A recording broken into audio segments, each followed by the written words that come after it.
Olá pessoal, no vídeo de hoje nós vamos continuar falando dos naturalistas viajantes que passaram pelo Brasil e contribuíram para a classificação da vegetação brasileira. Hoje tem alguns pesos pesados aqui, como Alfred Russel Wallace, tá? Que é um coautor da teoria da evolução junto com Darwin. É um pouco esquecido esse autor, mas ele é coautor da teoria da evolução. Ele descobriu a teoria da evolução na Austrália, né, na Ásia, praticamente, em Bornéu ali também ele trabalhou, praticamente ao mesmo tempo que Darwin. Tá? Aqui tem alguns detalhes da vida dele, né, onde estudou, umas fotos, a produção científica, as descobertas na Amazônia, né, aqui tem fotos não, né, desenhos do Wallace, para vocês verem como ele era bom desenhista, ele ganhava dinheiro com isso, da floresta amazônica, certo? Vocês podem ver aí samambaias, palmeiras, figueiras, sumaúnas, por aí vai. Trabalho com besouros. Vou passar rapidinho aqui, só para vocês conhecerem um pouco dele. E aqui as viagens que ele fez, né? Na Amazônia foi de 1848 a 52, portanto 4 anos, em Bornéu, tempo maior.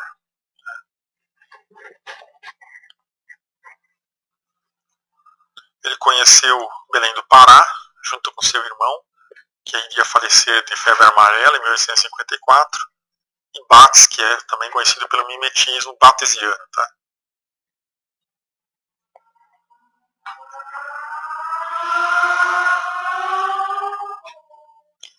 Esse sapinho foi ele que descobriu, né, o sapo de Wallace, que tem as membraninhas entre os dedos aí para voar, né? Também chamado de sapo voador de Wallace.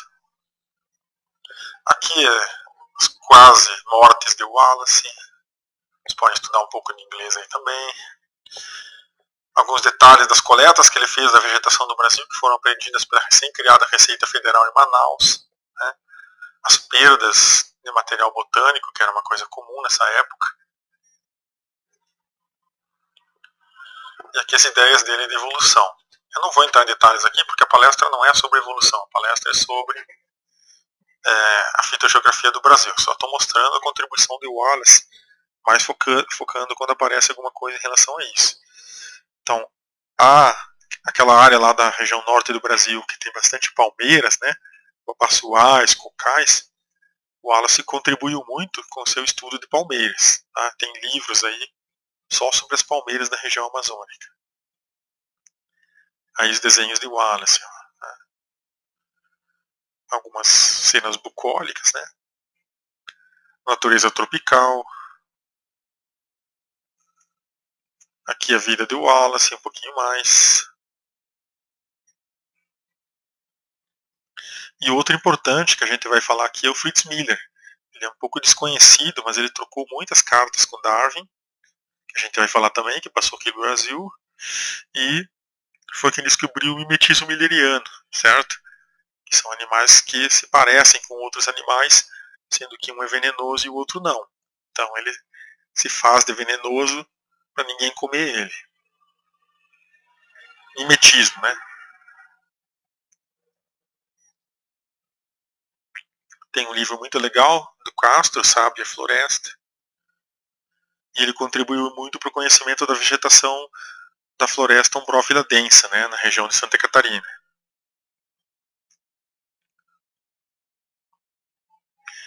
Foi um dos primeiros cientistas a modelar matematicamente a seleção natural. Tá? Bom, agora a gente vai só falar um pouquinho do Darwin, pois ele passou muito pela região litoral do Brasil, certo? Então ele passou desde Pernambuco até o Rio Grande do Sul, né? Até os Pampas, na Terra do Fogo, ele chegou aí.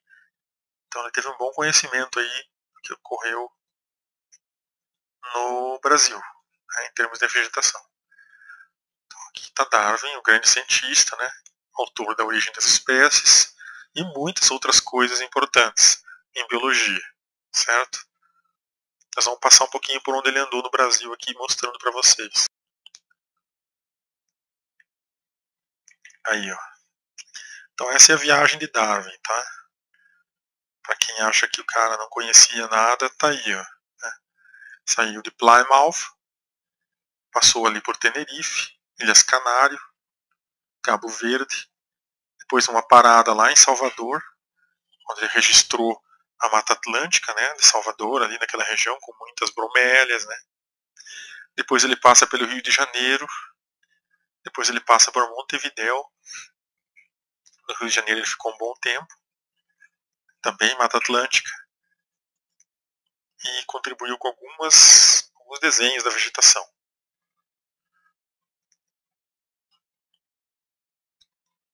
Aí tem uma imagem pitoresca, né, do Darwin gaúcho, sendo que ele dormiu a céu aberto lá na Argentina.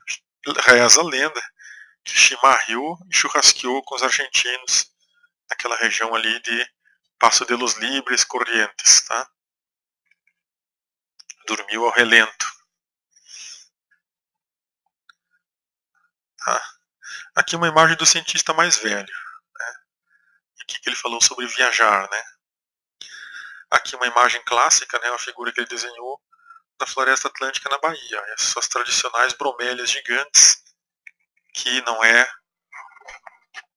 os onças e cobras o que mais mata estudante lá. O que mais mata estudante, inclusive de pós-graduação, são essas bromélias que quando chove, às vezes elas pesam 150 quilos, quando chove vai a 200. Aí isso cai na cabeça da pessoa, mata a pessoa, tá? Então cuidado quando vocês forem na floresta atlântica lá na Bahia com as bromélias. É o que mais mata a pessoa lá. Tá? Trabalho do Darwin. Bom, aqui tudo isso aqui eu tenho lá nas aulas sobre evolução, que foi os primeiros vídeos que eu postei, só para mostrar um pouquinho mais da obra dele aqui, né, sobre o estudo das emoções dos animais, das pessoas, uma quantidade enorme de artigos, tá? Alguns artigos muito interessantes sobre as migrações, né, das plantas, as mudanças de continente, né, as plantas saindo de um continente entrando no outro, através das suas sementes que boiam no mar. Não é migração, né, é deslocamento definitivo no caso. Aqui, como ele estudou um pouquinho também a geologia de Pernambuco, tem alguns aspectos que eu ressalto aqui. Bom, muito bem, agora a gente vai continuar com a outra apresentação, né, mostrando as ideias de outros pesquisadores importantes. Tá? Nós estávamos falando de Walter, que inventou os diagramas climáticos. A gente chegou a introduzir isso. E foi a ideia dele criar essas figurinhas, né, que mostram em preto ou marrom bem escuro, cinza escuro, quando chove mais que 100 milímetros num mês, aqui no eixo X é os meses do ano, numa determinada região. E aqui, quando chove muito mesmo, a escala é reduzida, dividindo por 10 os valores. Então, se aqui ó, é 1 centímetrozinho, na verdade deveria ser 10 centímetros. Então, se aqui choveu,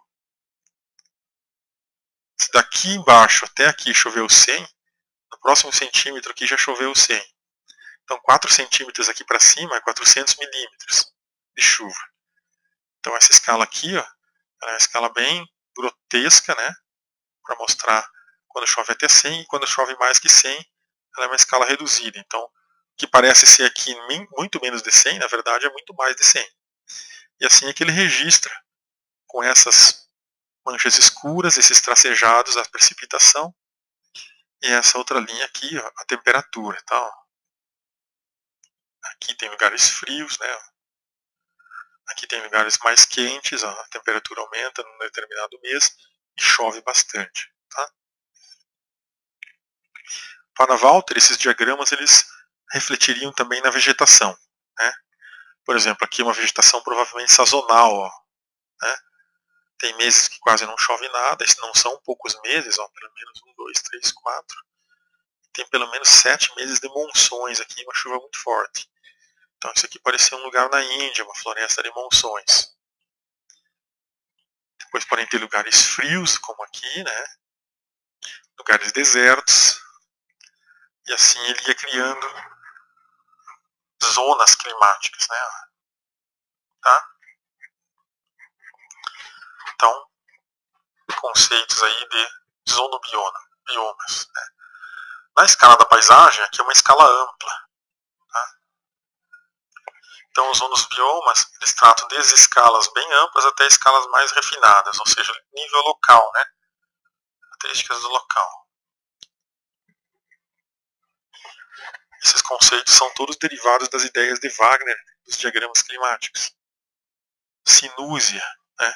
Formas de vida, microhábitats, seriam mais refinados, né? Com todas essas ideias do Walter foram criados os climas do mundo, né? No seu livro ele põe os principais climas do mundo e a vegetação que poderia ocorrer nele, né? Então nós temos climas tropicais, florestas chuvosas e savana. Climas secos, temos desertos e estepes aqui, ó, e alaranjados, e aí vai mudando, né? Ficando mais frio, a vegetação vai ficando temperada até chegar na tundra, que é o azul clarinho lá em cima, na Rússia e Canadá.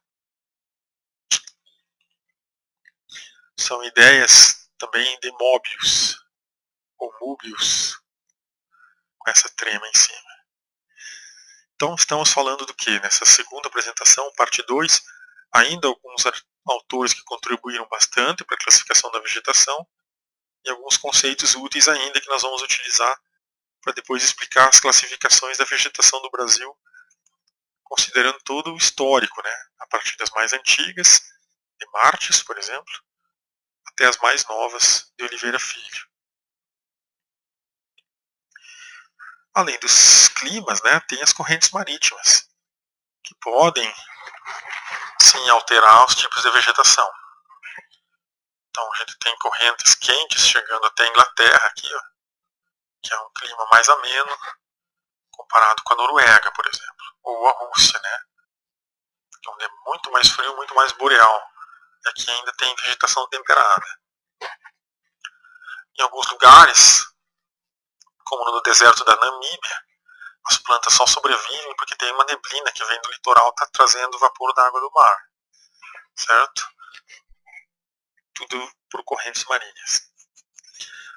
Holdridge é um outro ator importante aqui. Foi ele que inventou o conceito de zonas de vida. O que são as zonas de vida? São as linhas de árvores, por exemplo. Né? Quando tem mais de 10 graus Celsius por mês de temperatura, em média, e mais de 10 graus Celsius nos trópicos, de média anual, nós teremos vegetação. Tá? Árvores, no caso. Falando de árvores. Se for mais frio, no mês mais quente, for mais frio do que 10 graus, e a temperatura média anual for menor que 10 graus nos trópicos, você não terá mais árvores. Tá? Aqui fica bem visível, né, que é a linha das árvores. Né? Lá é onde não existem mais árvores, as árvores não são capazes de viver aqui, porque no inverno vem uma neve muito grossa e congela as árvores. Então a linha das árvores ela é uma linha de latitude e também é uma linha de altitude, certo?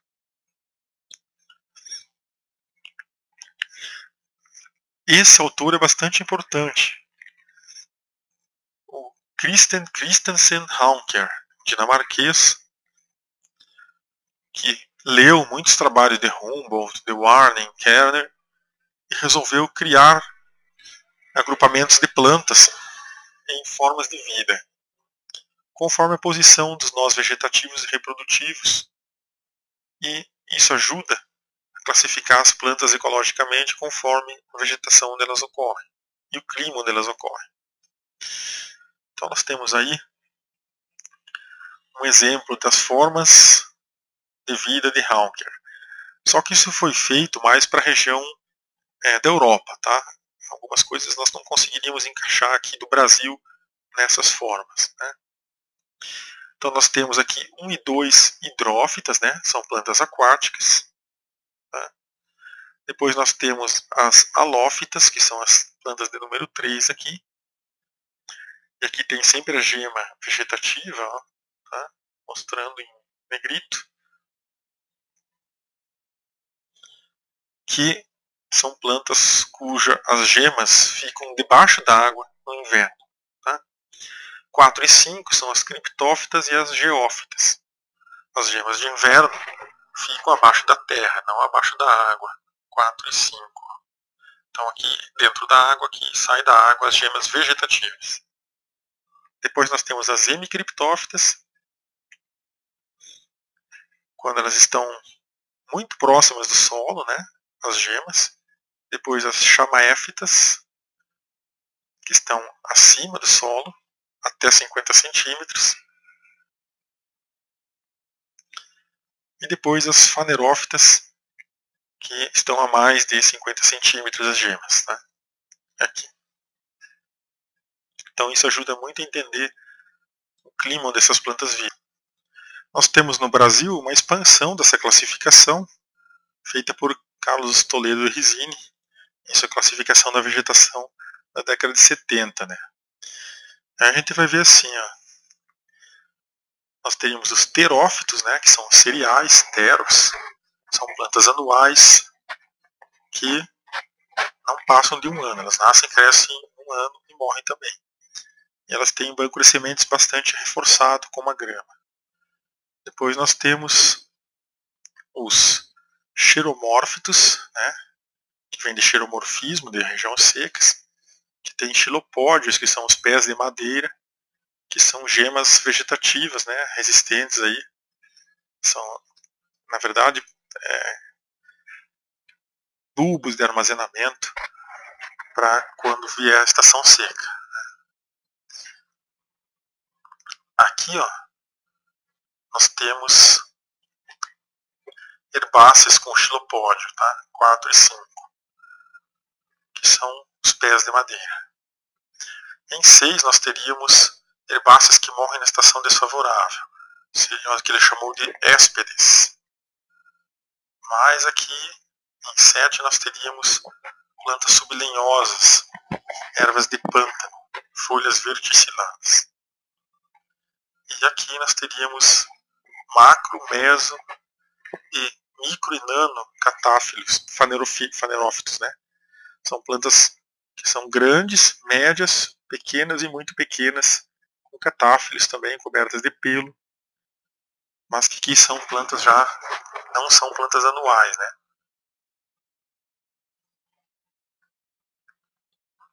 São plantas que vivem mais que 1 ano. Aí a observação que eu já tinha falado, né?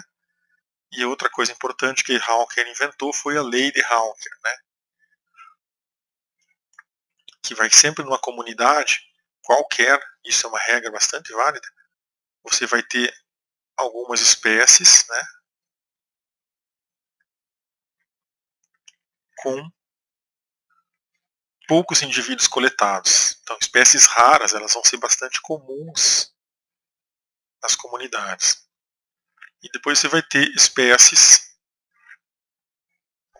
com muitos indivíduos, mas serão poucas espécies.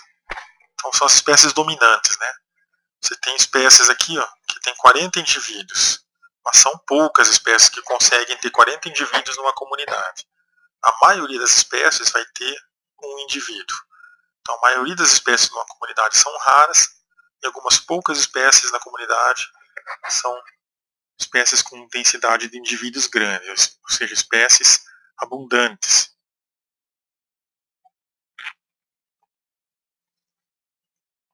Outro contribuidor para os conceitos iniciais que a gente vai tratar aqui, Josias Braun-Blanket, tá? Suíço, né, que resolveu escrever um livro chamado Pflanzenzoologie, né?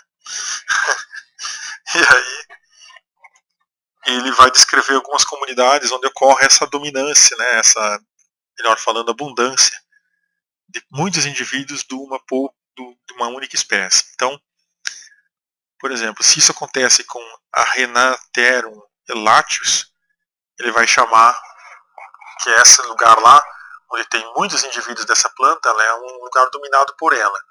Então vai se chamar assim BRBL, tá? Que é de Brown-Blanquet. Para dar um exemplo aqui, você vai no manguezal e tem muita planta, mas são só 4 espécies. Tá? Tem aquela Vicênia, se não me falha a memória. Você poderia colocar lá, a Vicênia BRBL. É um mangue dominado por a Vicênia. Tá? Nossa, tuberculose pegando aqui. Aí, isso aqui ó, é uma ideia mais de florística, né? Ou até de fitogeografia, de fitossociologia, perdão, do que uma ideia realmente de fitogeografia, tá? Lista de espécies, tipos de plantas, composição sociológica, né? E florística também. E essa é a plantinha aqui, ó, a Renateretum. Tá? Esse rapaz aí com o pulso avantajado, né, o bigode avantajado, é o Schimper. Esse é um importante contribuidor para o estudo da vegetação do mundo, né? Foi ele que descobriu essa classificação, né? Descobriu não, propôs, né? Em dividir o mundo da vegetação em 3 coisas: florestas, campos e desertos. Tá?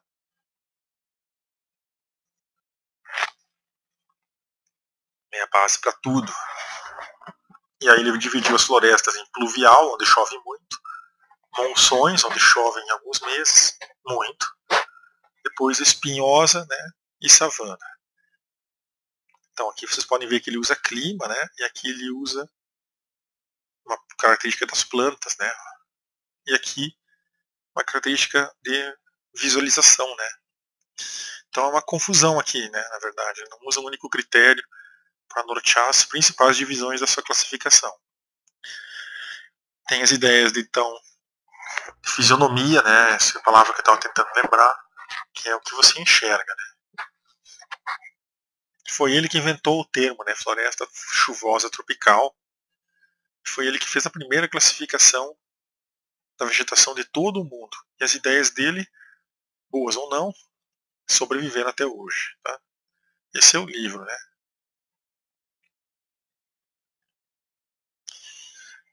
Tansley e Shipp, só achei aqui foto de um. Eles criaram essa ideia de savana park, porque a savana na África lembrava muito os parques onde as pessoas iam fazer piquenique na Inglaterra. Tá? Daí que surgiu essa ideia de savana park. E aí começou a se criar essa confusão que hoje a gente tem com o cerrado, né? Se fala para um inglês que é savana, ele vem aqui no Brasil e espera encontrar uma outra árvore, um campo no meio e vai conseguir caminhar bem tranquilo.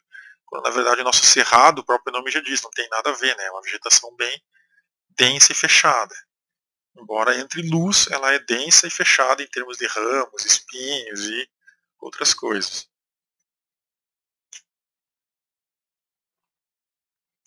Esse Tansley fez 4 divisões principais: florestas densas, o parque, formações herbáceas e marítima, pantanosa ou aquática. Tá? Então realmente ele criou aqui uma questão de densidade de vegetação, né, para classificar a vegetação. Burt Davie, que deu o seu nome depois para uma figueira, né, usou critérios variados, tá? Inclusive fenológicos, que é aquela de folhas ao longo do ano. Ele dividiu a vegetação do mundo em formações arbóreas, né, úmidas, ó, sempre verde, aí uma questão de fenologia, né? Depois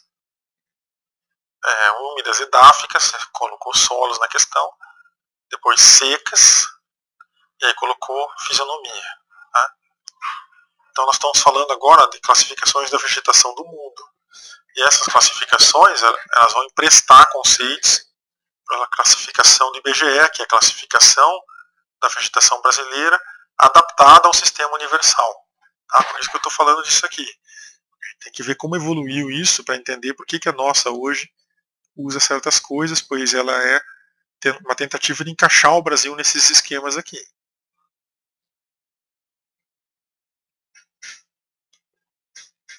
Nós temos aí também um canadense, Dan Zero, morreu recentemente, trabalhou no IBGE aqui no Brasil.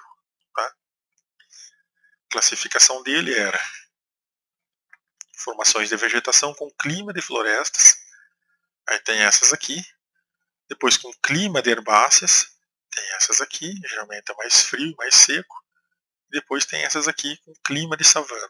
Tá? Aí colocou tudo junto aqui, ó, Caatinga, Cerrado e Parque. Tá? Albreville, importante também, francês, escreveu em 1961 o Étude écologique des principales, blá blá blá, que é difícil até ler tudo isso. Um livro muito legal que fala da vegetação do Brasil. Eu não sei falar francês, então eu não vou passar vergonha aqui. Por isso que eu falei blá blá blá, não é nenhuma questão de ficar diminuindo aí o autor. Mas nós temos formações florestais fechadas na classificação dele. Depois temos formações florestais climáticas, então ele usa aqui a densidade de plantas e depois o clima, um pouco confuso, né? Depois já usa altitude, depois usa fenologia, né? Se ela é uma floresta que perde metade das folhas, né, das suas plantas ao longo do ano, ou uma floresta que nunca perde folhas, né? Depois se a floresta é seca, ele chamou de thickets. Depois se é uma floresta de altitude, né? Então tem várias coisas aí. E o conceito de altitude, aí sim, é uma ideia nova que entra aqui nessas classificações. Trochain usou primeiro as formas das devidas de Haunker.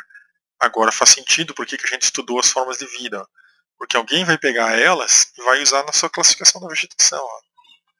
Então, para esse autor, Trochain, caramba, tem uma gurizada gritando aí, eu vou desligar um pouquinho.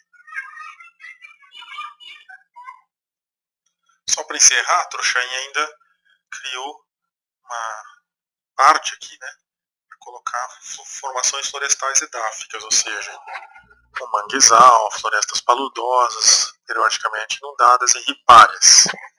Então esses conceitos são importantes em algumas regiões aqui do Brasil, né. Depois nós temos dois grandes pesos pesados aí, Miller, Dombois e Ellenberg.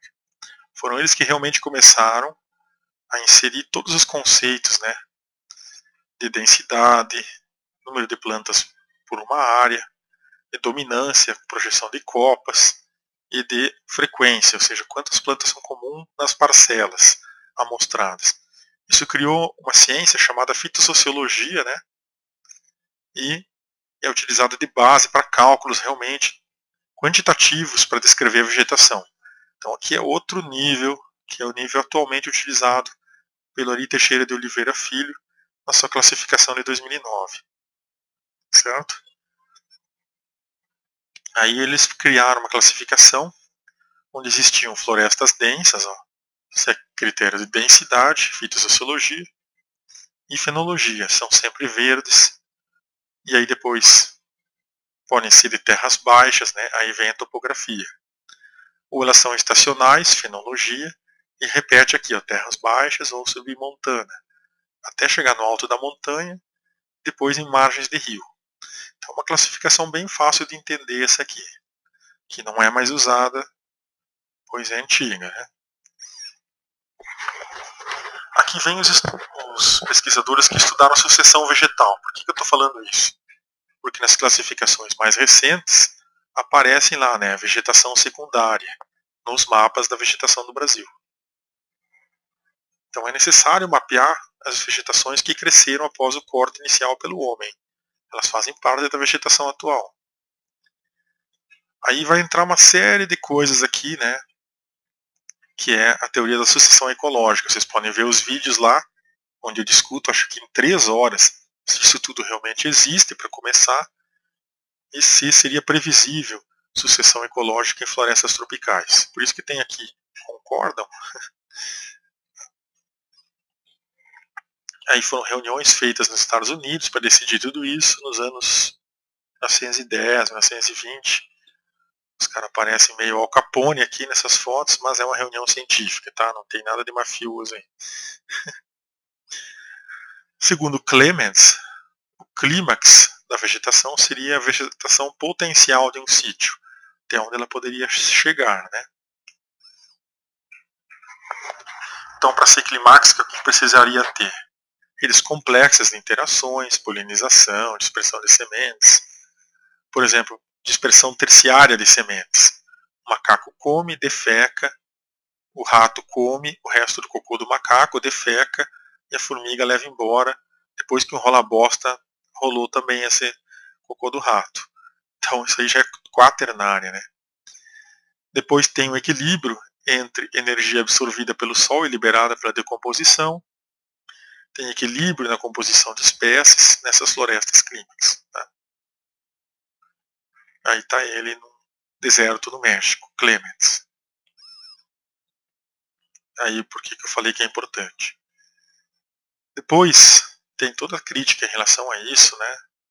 Vou colocar aqui só as diferenças dos dois pensamentos da época. O outro pensamento é de Gleason, que a floresta seria caótica. E eu confio, apesar do Clements ter ideias interessantes, eu confio mais nas ideias do Gleason, não só porque ele trouxe todo esse papel aqui para provar o que ele está falando, mas floresta é, para quem anda na mata, conhece as matas, você percebe que é muito mais caótico do que uma coisa organizada, determinística. Tá? Talvez na Europa seja bastante previsível uma sucessão florestal, agora na América Latina é difícil. Tá? Tem muita espécie, tem muita variação climática. Né? Não tem um rigor climático em inverno, verão. Né? É mais caótico mesmo o clima também. E aqui seria como funcionariam essas comunidades de plantas. Né? Então aqui cada linha é uma espécie, aqui é o tempo, e como, né, ocorreria a sucessão vegetal aqui. Certo? Eu vou parar até um pouco de falar disso aqui agora, porque isso aqui está tudo lá nos vídeos de sucessão. Vão lá e leiam lá, assistam lá o que está sendo falado. Tá? Então existem dois conceitos, né? O conceito de superorganismo, que seria bem previsível essas espécies ao longo do tempo. Todas elas têm uma hora de entrada, uma hora de pico, uma hora de saída, e depois elas retornariam sob a forma de banco de sementes em ciclos bem previsíveis. Já Gleason, né, acha que não é assim, que é assim. Uma entra, dura muito tempo, outra entra, dura pouco tempo, e é tudo uma bagunça. Tá? Por isso que ele diz, comunidades de plantas são agregados aleatórios de indivíduos. Muito bem. Então, se a teoria da sucessão ecológica é válida, nós poderíamos fazer mapas da vegetação brasileira colocando lá. Essa área é floresta capoeirão, essa área é capoeira, essa outra área é floresta secundária, essa área é floresta madura. Mas isso ainda é debatível. Tá?